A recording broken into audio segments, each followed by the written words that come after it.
What is up, everybody? Welcome to the Burndown YouTube channel. I am filthy. We just wrapped up. I've been laying underneath this thing. I just swept up, but we've been trying to clean the frame and clean all this stuff. And it is hot outside. I got my little cooler running. I just finished up working basically a full day and doing miserable stuff. So I thought it would be good of me to make a video today working on the pacer. I didn't really want to pull the camera out because, again, I'm tired, hot. I had finished up some coffee to get a little bit of juice to push through. I figured we're going to do the hour-a-day deal, but it's a good example of pushing through, doing it, and then if I can work an hour a day plus film this, you can get your ass out in the garage and go do stuff.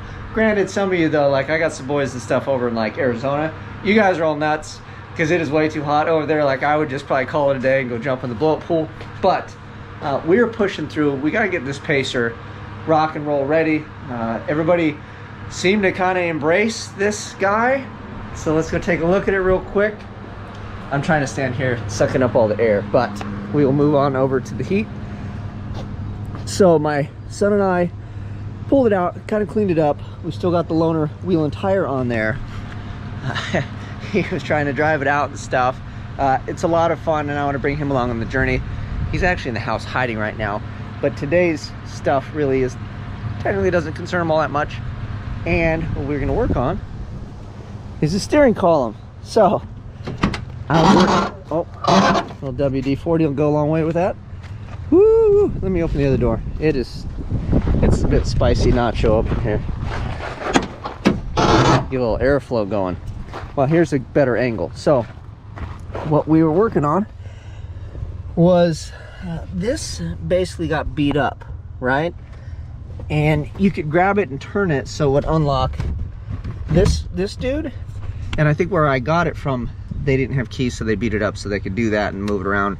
And then it sat in the same spot for like 25 years or whatever, from what I understand. Well, I Googled everything, and they said there's this little hole in here, and you tap on it, and it releases the lock, and you can pull it out, and yada, yada, yada. So I messed with that one afternoon. I think it was Sunday afternoon. Then I messed with it yesterday, and with it being hot, me being a little grumpy, and then the flies started getting to me, and I was like, you know, I'm just gonna get a bigger hammer. Like we'll fix this. We'll show you. So I jammed everything in there pretty darn good. So this piece used to move, but it really doesn't now. And then this piece you can kind of roll it around, but it's broke off. So when you would turn it, it would engage the little starter guide and all that other stuff. So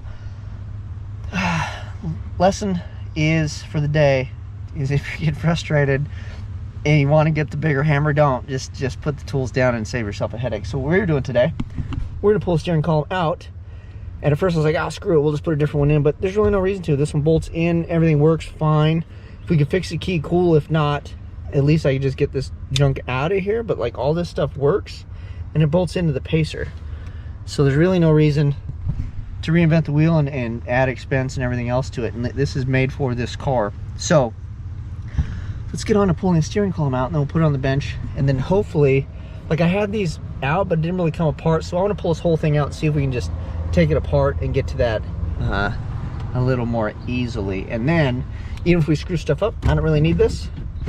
So we're going 5-speed, baby, man pedal. So let's get this thing out of here and see what kind of damage whatever knucklehead was beating on that with a hammer yesterday did.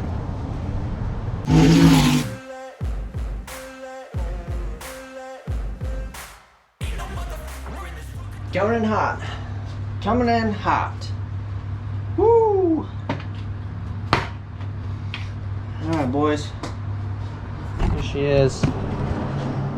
So this piece apparently slides in now, which I thought was pretty slick, and I thought this would just like slide off. Well, this is captured somehow, so it didn't want to do that. But it's typical GM rag joint style. I will go away from this. I'm not a big rag joint fan. I know you can replace them. I'm sure everybody will say it's fine. I'll just do the standard U-joint deal. So it's funny because we have one here, so I can't really, it'll have to be a U-joint off the box. and then hopefully this will stay stationary. This is captured here, but anyway, we'll get to that when we get there. Sometimes you put 2 U-joints, it does one of these deals, but we'll make sure that'll work out. We'll make it work. Anyways, I took this off. That actually looks like it's splined in there, so that might be the...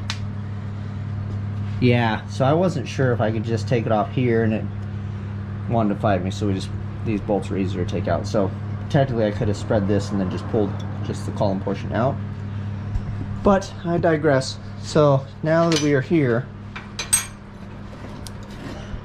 my arch nemesis down there, I'm just going to pull this thing apart, and then we'll see if we can get to the lock section and pull it out and see if we didn't damage too much stuff. So let me mess with this, and I'll bring you back, and I'm going to leave the hammers in the drawer this time, and then we'll just take this thing apart hopefully and see how we go. Hey Wes, come here.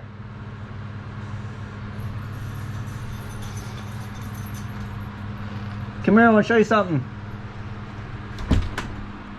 He's in there playing a game, so I figure we'll point out some parts and do a little life lesson.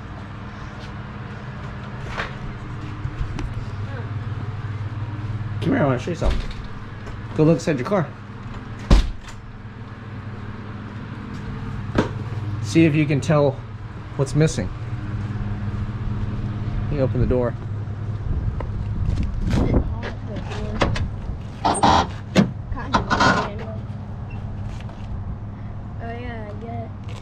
What happened?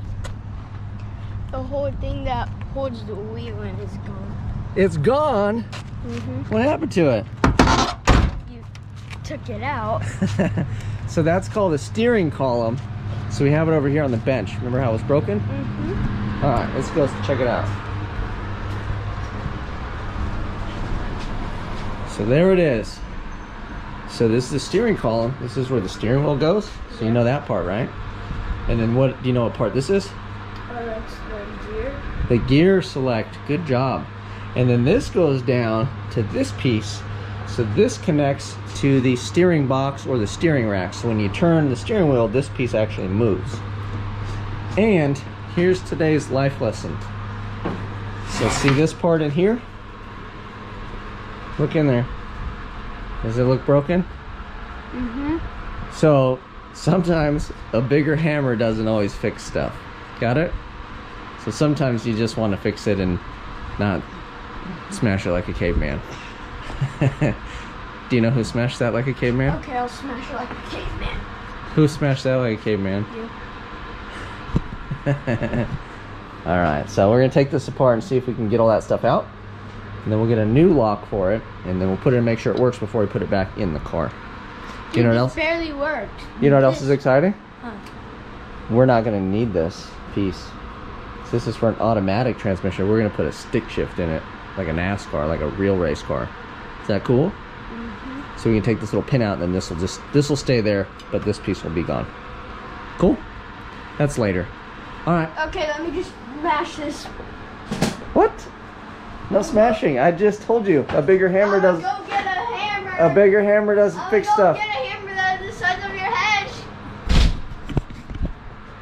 I don't think my message got through. Ha! So we got it. We gave it the old. I got the hammers back out. That's just what I do. So I will show you guys. I'll put a light on this. So there's those. Let me see if I can walk and chew gum. Okay, so there's these dudes here, right? So I was trying to push the thing in here. This was filled in, so I had to actually punch that out, and that gave me access to this dude, right? So this was catching behind there, and then it caught behind here, and then we'd beat this thing so bad that I just had to beat it some more. But that is cool, other than the fact that I think we may have broke a piece in there. Yeah, so I think by smacking on this thing and beating it, so that guy's not supposed to be, it's broken. So So this piece here is supposed to turn and then push this guy to make it start. So technically it's broken. I don't know. Yeah, I mean, I can't even pull this thing apart, let alone fix that in there. See the little, this guy here. Oh, look, it's okay. But yeah, I think it's, yeah, we mangled it pretty good. So, that is awesome. We got it out, but then it basically does me no good, I don't think, because I can't put a new one in, because turning it, I don't think it'll engage. Like I said, I think there's supposed to be a different part in there. I don't know. We'll have to look into it, but I got it out. That's all that matters. I feel good about life. We'll figure that out. It's not like I couldn't wire it up anyways. I mean, this is your starter switch on the bottom. There's this little selector arm, and then it's basically, this essentially looks like a relay or something. You know, there's probably just some good contacts in there, whatever, to make it happen. It's not my first rodeo. Maybe we'll just get creative, because I'm not putting a different column in this. And I think since that thing's busted, I'm gonna pretend like I didn't finish it off, but I think I finished that portion of it off. We'll have to figure it out. Maybe we'll put a start button on there or something, run through the column, and then we'll just put like a lock key on the deal. So I wanted to keep it super like original, where you just put a key in and turn it. But hey, beggars can't be choosers. So that's it. Thank you for following with my TED Talk. You guys know what to do. I'll see you next time.